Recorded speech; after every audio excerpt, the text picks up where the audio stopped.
Oke, selamat pagi teman-teman semua. Assalamualaikum warahmatullahi wabarakatuh.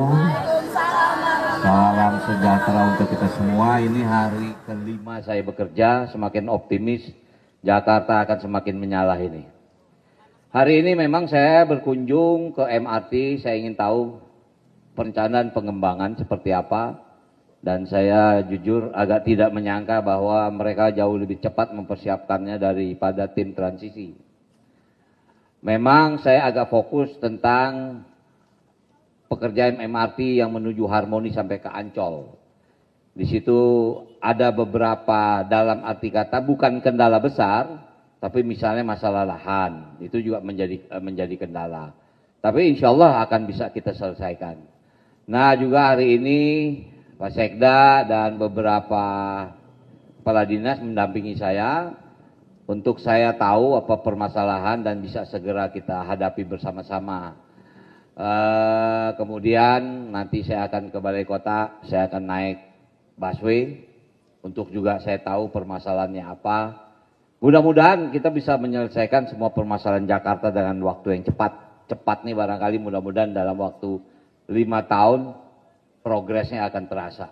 Karena Pak Gub juga berharap periode 2025-2030 ini Jakarta bisa menurunkan menjadi kota global dari 74 menjadi ke 50. Nah jadi inilah langkah-langkah kita mempersiapkan Jakarta menjadi kota global yang berdasarkan Undang-Undang Nomor 2 Tahun 2024 bahwa Jakarta menjadi kota ekonomi nasional dan kota global.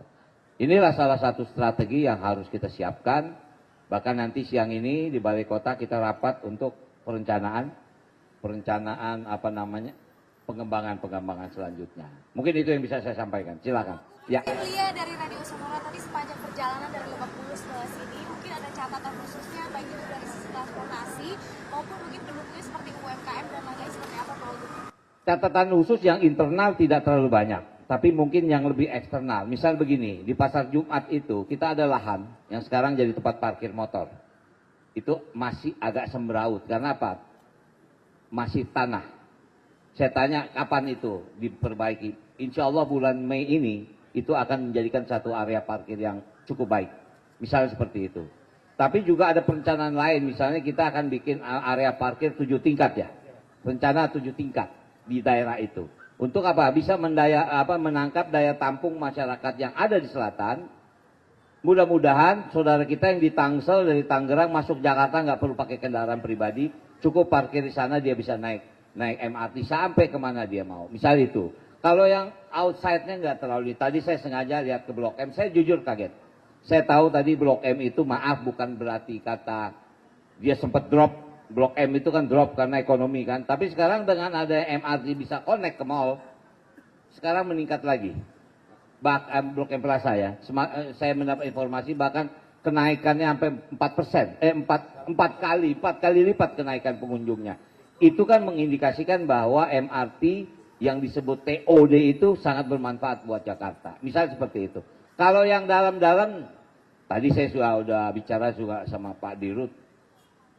Tadi ada yang bilang, Pak kadang-kadang tapnya suka ngadat gitu kan. Nah saya bilang tolong itu diperbaiki. Kemudian juga ada beberapa lift yang memang kita siapkan untuk saudara-saudara kita yang disabilitas. Mereka sangat perlu, tolong itu menjadi prioritas. Jadi yang kalau internalnya saya sudah tidak terlalu khawatir karena mereka punya master plan yang jauh lebih baik gitu loh. Itu mungkin. Ya. Ya. Ya.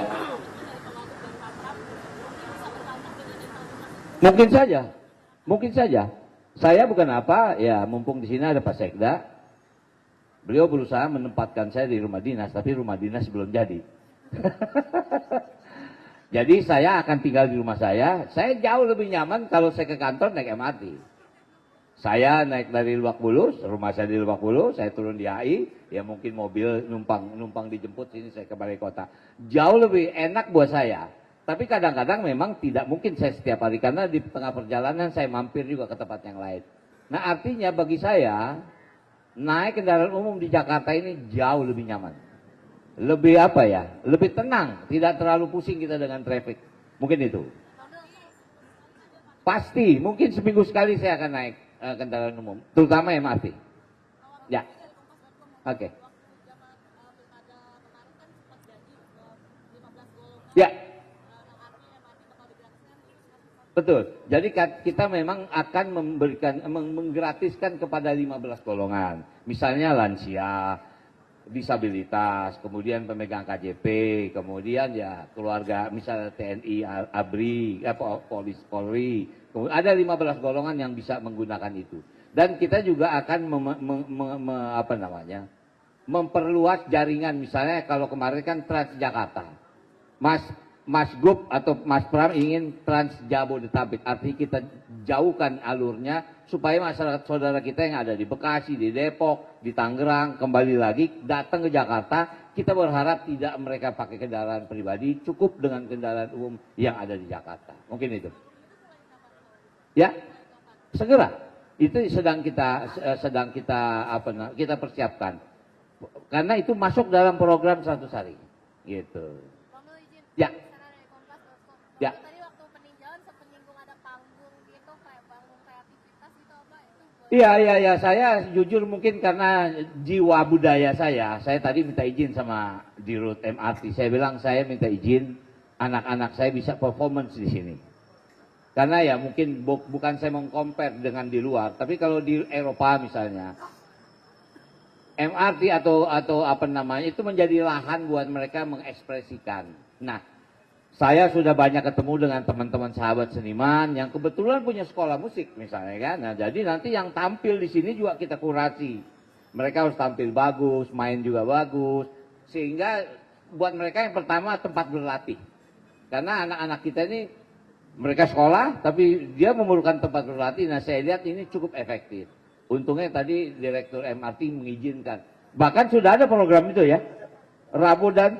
Rabu Jumat. Nah, mudah-mudahan Rabu Jumat kita lihat sore. Kita lihat. Itu di halte tertentu aja atau Semua stasiun.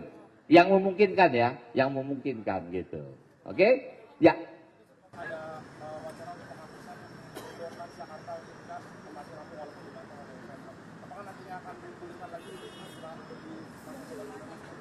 Kemana itu?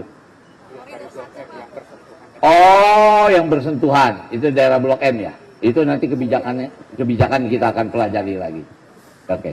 soal penutupan cerita itu gimana kalau ke 5D Pak? Soalnya ada penutupan sementara kan sebelumnya dari cerita cukup banyak Pak.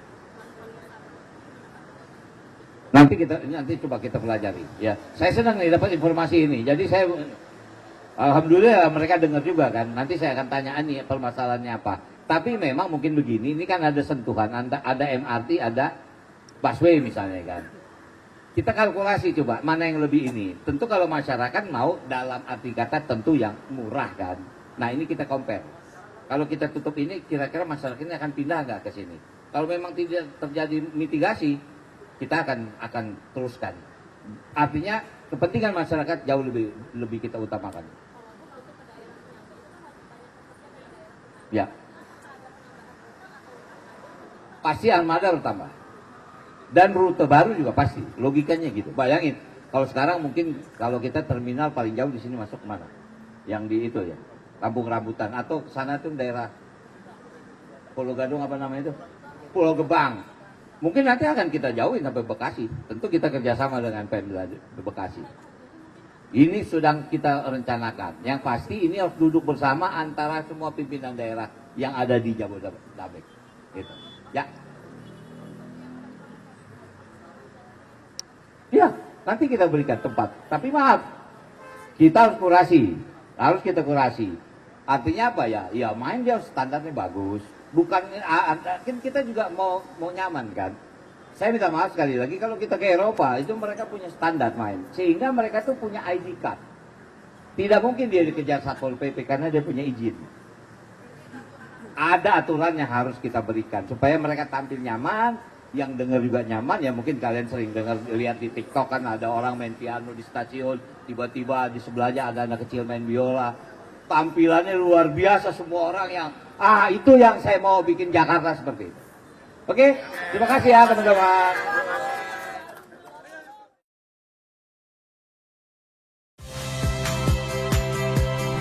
Saya Rahmat Ibrahim. saksikan program-program Kompas TV melalui siaran digital, pay TV, dan media streaming lainnya. Kompas TV, independen, terpercaya.